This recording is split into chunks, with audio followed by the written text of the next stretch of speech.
This channel is proudly sponsored by Shades of Vengeance, bringing you Era Friction. Check out their Kickstarter. This is all about being the ultimate action hero, harnessing the absurd power of movie continuity errors in order to achieve your objectives. You will find the link in the description and in the pinned comment. This channel is also sponsored by Dead Tree Studios, the publishers and developers of Dames of Asstoria, a tabletop RPG where you play as monster girls, experiencing high adventure in a world that doesn't fully accept them. They have recently released the Whispers of Copperage adventure module. You will find the links in the description and in the pinned comment. Hi, welcome to part 1 of my review featuring Overgrowth, a badass game of magical annihilation. In this game, you play as twisted, deranged Druids, fighting greedy corporate Warlocks. Very interesting premise. Now, let's talk about the quality of the PDF. My criticism is that it doesn't have bookmarks or hyperlinks, so it's not going to be that easy navigating the PDF. Although, it's only 45 pages long, it is arranged in a 2-page spread format. Everything is well written, organized, and explained. And when it comes to the graphic design, the layout, the fonts, the artwork, everything expresses that clash between deranged nature versus greedy corporatism.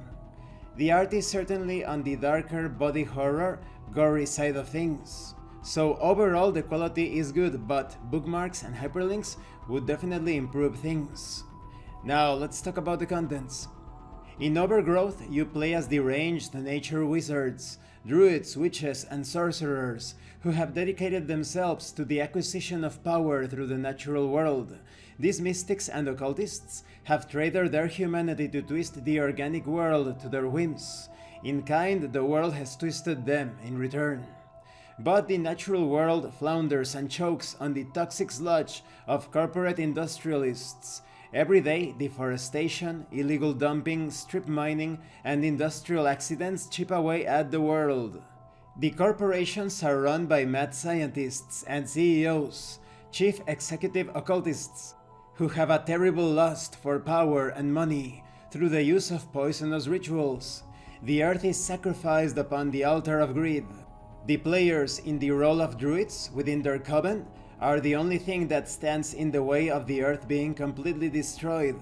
To play this game, you need of course your writing utensils, your sheets, and you also need a handful of 6-sided dice.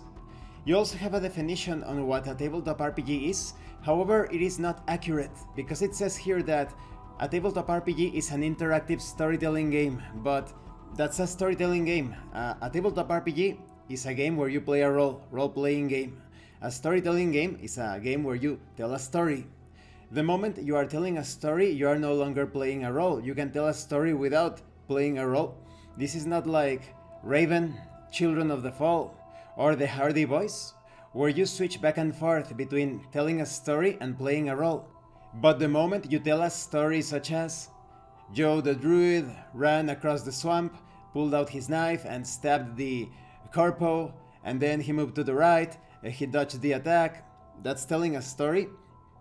In tabletop RPGs, the game master presents a situation, you interact with that situation, perhaps a check needs to be carried out, and so it's a back and forth. The moment you tell stories, you are no longer playing a role. But this Overgrowth tabletop RPG is pure roleplay, make no mistake about that. The game master is known as the Tyrant in this tabletop RPG, and of course the player characters are druids. Now, when it comes to the setting itself, this has a lot to do with Adam and Eve. In this lore, Adam and Eve had children separately. They had children with angels and demons. In the case of Adam, he gave birth to the Sudden, and in the case of Eve, she gave birth to the Vaetir or Ruhin. Both categories of entities are not good guys. In the case of the Vaetir or Ruhin, they are unbridled, uncontrolled nature. In the case of the Sudden, or the Greed as they are also known, they represent the ultimate sacrifice for the sake of greed itself, and it will cause the destruction of the world. So, the Ruin oppose the Sudden, but they cannot act directly upon the world. They need to make pacts with druids in the case of the Ruin, and the setting make pacts with corporate warlocks. When it comes to the prismatic riches, it is the realm above and beneath our own. Usually, druids and warlocks will access this realm through psychotropic means. It is a world of shifting colors and melting landscapes. The prismatic riches mirror our reality closely. But the prismatic riches world is actually the spiritual psychic emanation of our own world, born from the dreams of living beings. When it comes to magic in this setting, it does not exist, not in our reality. All magical and mystical occurrences are actually instances of the prismatic riches leaching into our world, bleeding power and mutable energy. Monsters, magic and all supernatural occurrences are signs that this setting or ruin are at work, pushing through the boundaries into our reality. Magic is no simple exchange of power, however. It is alien and terrible. It corrupts all it touches, twisting it into something that has no real place on the mortal plane, into something monstrous and terrible. And this concludes this part of the review. In the next part we are going to take a closer look at the Druids and the Warlocks. Very interesting premise, don't you think? You have Druids that are not your typical fantasy Druids, these are monstrous, mutated, aberrant Druids. And you have these greedy, tyrannical, equally monstrous Warlocks that are ready to sacrifice the earth for their own gains. Thank you for watching this part of the review. Don't forget to leave a like, a comment and subscribe. And thank you so much to those of you that are going the extra mile to support the channel. If anyone else wishes to further support the channel, consider joining as a member and enjoying exclusive tabletop RPG tips.